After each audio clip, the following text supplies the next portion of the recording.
Quando você sentou com a sua família e vocês pensaram num plano de negócio a longo prazo, qual que era o objetivo inicial de vocês? Vocês queriam pagar o salário de vocês? Vocês queriam ter uma fonte lucrativa, ganhar dinheiro, ficar rico?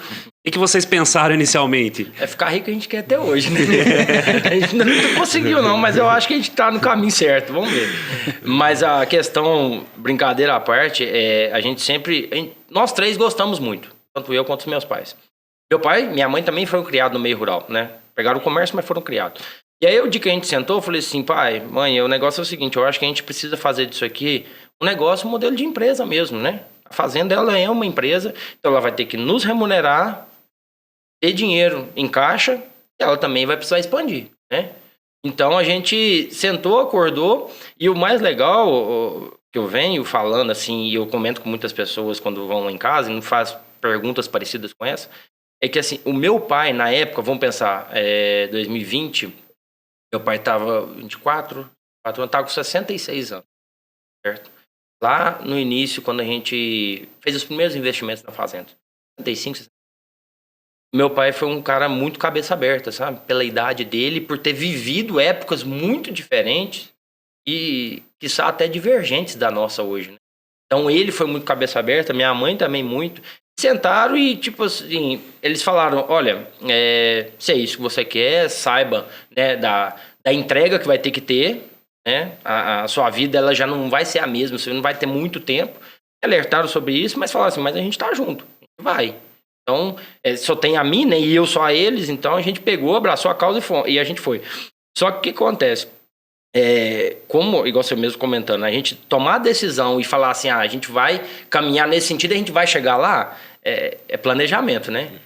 Acontecer nessa exatidão é diferente. Então, assim, muitas coisas aconteceram no meio do caminho, muitas coisas. Uma delas que eu vou citar aqui, a gente fez a primeira lavoura, melhor dizendo, a segunda lavoura que a gente fez. A gente estava para ir para o confinamento, a segunda lavoura, eu tinha acabado de comprar o primeiro trator, a primeira máquina de ensilar. É que eu fui estreiei à tardinha, assim, numa segunda-feira. Estreiei, comecei, quando foi mais tarde, parei, encostei a máquina, tava olhando alguma coisa, igual criança quando ganha brinquedo novo, né, olhando a máquina e tal. Quando veio, me levantou uma nuvem, assim, no fundo da lavoura, e veio um vendaval, uma ventania, tombou nessa lavoura inteirinha. Tudo no chão. Na hora de colher, assim, não tinha o que fazer.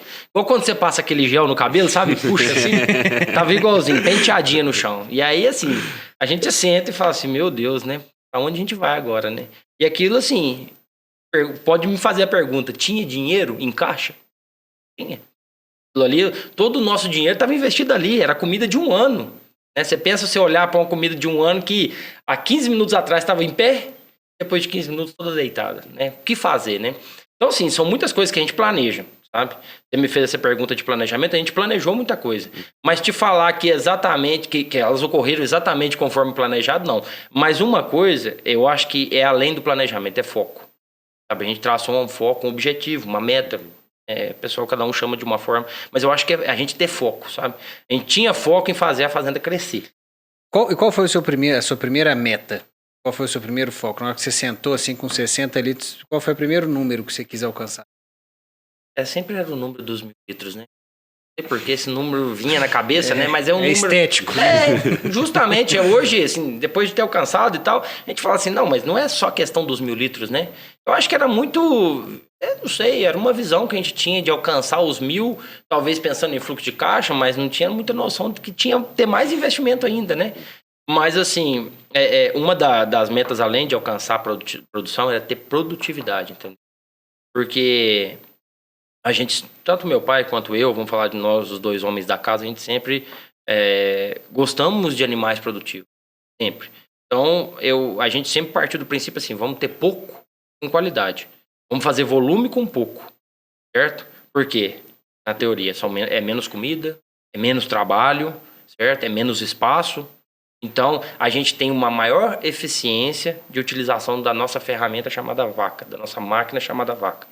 Então, a gente partiu muito disso, falar assim, vamos fazer gado bom, genética boa, lá desde o início, sabe? A gente chegou na fazenda, tem um outro caos aqui, né? Cheguei na fazenda, falei, pai, tá tudo certo, vou começar. Beleza, comecei. Na semana, chegou um rapaz e falou assim, esse touro aí, você não quer trocar ele num botijão de sêmen, não? Eu falei assim, o que esse boi tá fazendo aqui? Leva ele, pelo amor de Deus. E o cara trocou, ele falou, tava com dificuldade de inseminar, entendi o lado dele, a gente trocou na hora e ali... Foi assim, na primeira semana, então eu falei assim, agora... Boi aqui não mais. Nada contra nem a favor, né? Mas não mais. Então a gente começou já a trabalhar muito em cima de genética também desde o início lá, pra gente poder buscar produtividade, né?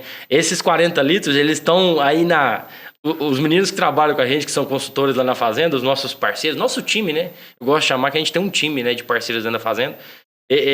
Eles já tem até no grupo lá o dia que vai marcar o churrasco dos 40 litros. Mas é legal, sabe, quando a gente fala isso, porque a gente vê que a galera tá engajada no negócio. O pessoal tem gosto de sair da casa deles, ir dar consultoria, descer do carro e trabalhar em prol da fazenda, porque tá todo mundo no mesmo sentido, na mesma cabeça, na mesma ideia, né, do nosso negócio. Então, assim, eu acho que tanto a sua pergunta quanto a sua, Daniel, eu acho que ela se resume muito nisso. A gente teve muito foco, né, traçou o nosso plano de ação, que seria ampliar a fazenda, ampliar a produção, ter produtividade, intensificar ainda mais, que antes, em outros anos, quando meu pai mexia, não era tão intensivo, certo? E fazer um negócio com profissionalismo, como você bem colocou. Então, a gente nunca abriu mão de profissionalismo, sempre muito em cima dos números, sabe? A gente se cobra muito, certo? E pra gente poder buscar sempre, não vou falar excelência, né?